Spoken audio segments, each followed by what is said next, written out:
The mindset change was more appreciation for the fact that we can have a lot of information and we can think that we have enough information to make good decisions, but that doesn't guarantee certain outcomes always.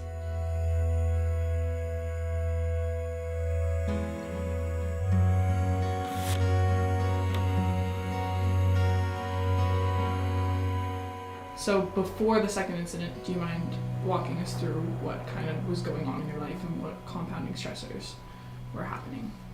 So that winter was really hard for me. I was working at a lodge where I had been working for several seasons and had had my start to my ski guiding career, and it was, it had been a really positive work environment for me and I really, really loved it there, but in the last year it had started becoming just a super toxic workplace for me, and I was really struggling like emotionally and mentally with that, and kind of the decision of like, why am I staying here if it's hurting me so much? And I had just kind of decided that, I can't do it anymore because it's just crushing me, and had decided to quit. And I was kind of too scared to do it like face to face, so I had flown out of the lodge and basically sent an email saying like, I'm not going to be coming back. Thank you for everything that you've provided for me up to this point, but it's just no longer a good fit. And that was really hard, just like the stress of the whole season.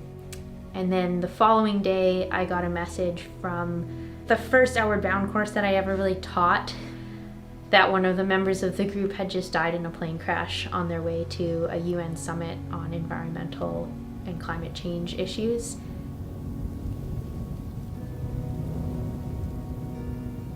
And that was just like another huge blow emotionally, to kind of see this group that had been like so caring and so close now have to navigate an extreme tragedy.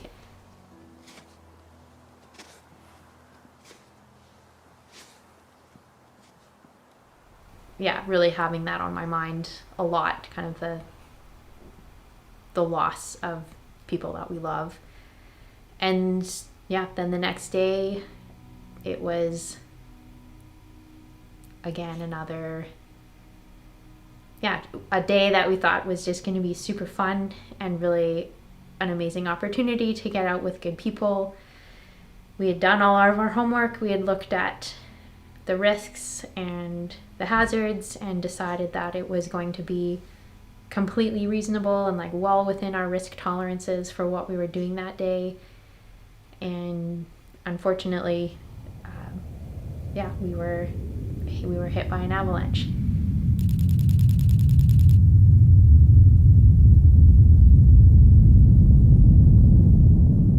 It came as a huge surprise, and one of the members died, and that day went from what was going to be a really awesome day into kind of everyone's worst nightmare, and having to go into the mode of like working to try to save someone's life and then not being successful.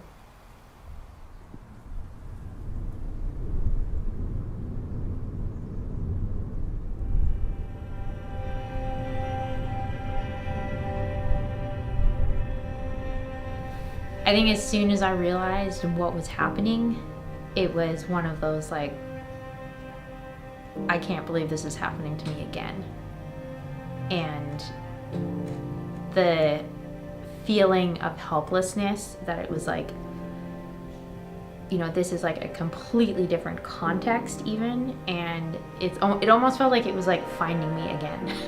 And I was so just like shocked and horrified, and I think there was a part of me that was like in disbelief and then almost like angry, that I was like why is this happening? And it felt personal in a way, even though I know that's not, mountains aren't taking things personally, but it was really, it was just pretty devastating.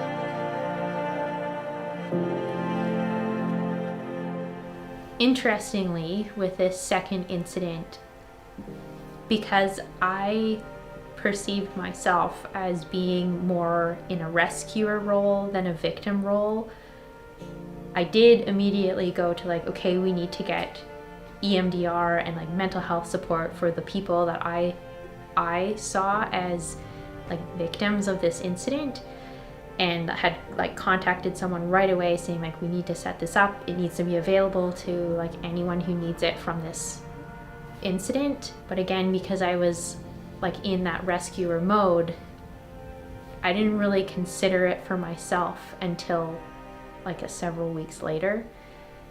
And just even in that time, like I was so focused on trying to support one of the people that I saw as being like super affected, like, or like more affected by this incident than I was, and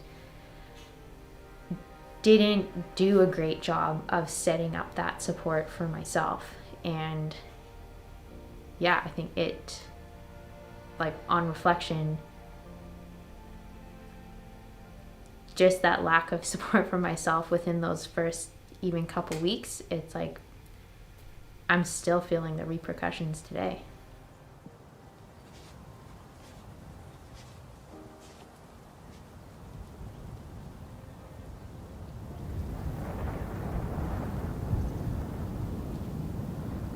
I think the realization that I was still having a hard time like emotionally regulating. I was becoming super reactive to any kind of like stressors. It just felt like any situation I was in, I could always see and imagine the worst case outcome. And it felt impossible to know how to mitigate it, because I just had this experience where it felt like we had done everything we could. We had done everything like right, so to speak, and yet we still had someone die. And that just shakes your confidence and trust, not only in yourself, but in the mountains and the community so immensely.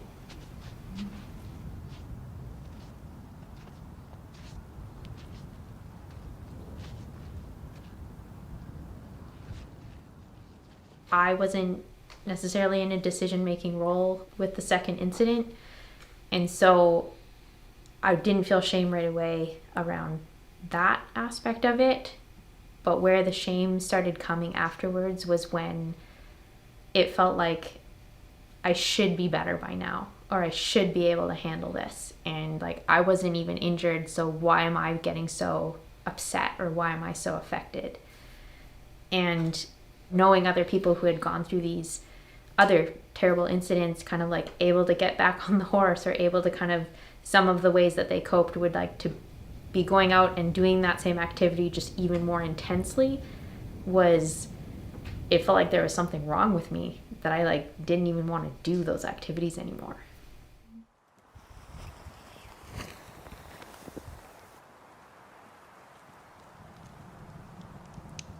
I think there's a lot of comparison of like, this person had a big incident and now they're back doing the same things, or they're like performing better than ever, or this person has more of a right to feeling that like grief and shame and all those hard emotions, because like it was their best friend that just died, or it was their, someone that was way closer to them, or they were feeling responsible, and that was, so I think it's almost like the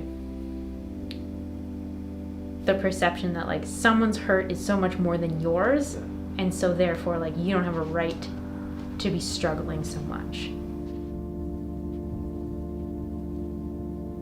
And that was really, that was really hard. Or it's like you'd feel like you were getting better, and then so you'd start kind of doing more things, and then all of a sudden you're back to like melting down on stuff that used to feel really easy.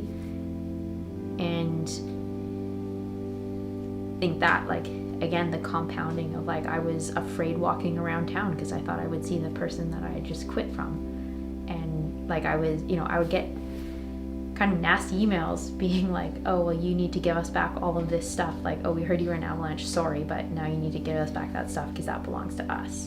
And just like a complete lack of empathy around the fact that like maybe I had other stuff going on, and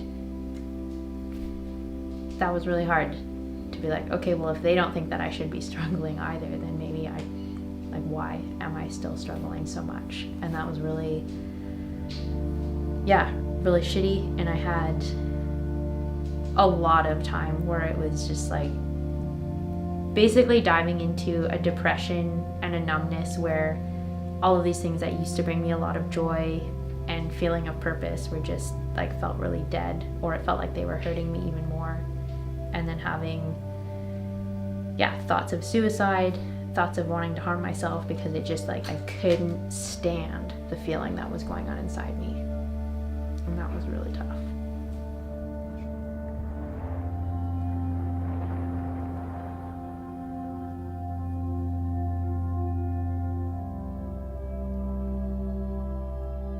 Yeah, I think the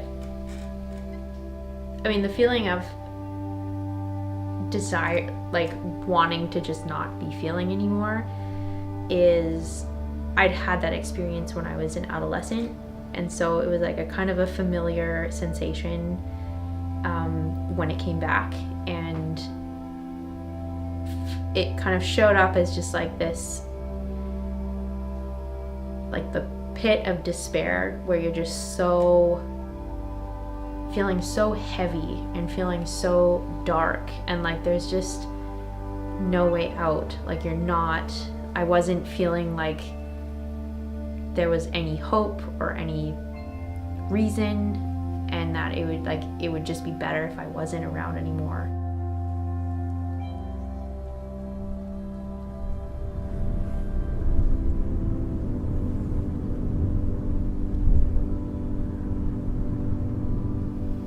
In some ways it was almost like, okay, well, if I'm not here anymore, then all these feelings are going to go away. And that felt like something. And that something was better than nothing. And to have that kind of like being in that place for a while of just like even the contemplation of like, oh, like how does that feel, was really, just a really interesting sensation. And then to go from that to like, well, how would I actually do that, was, I think almost like then sparked different emotions of then, well, what's like, how is that going to affect everyone else? And almost that thing of flipping between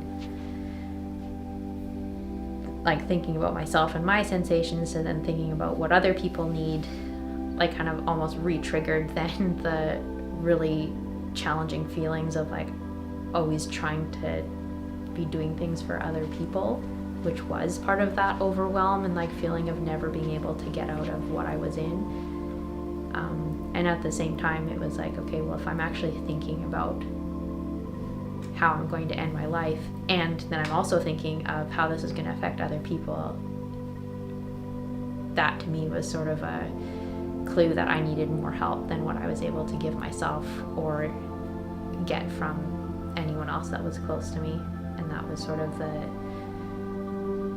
impetus to realize I was just so far gone that I needed someone else to step in.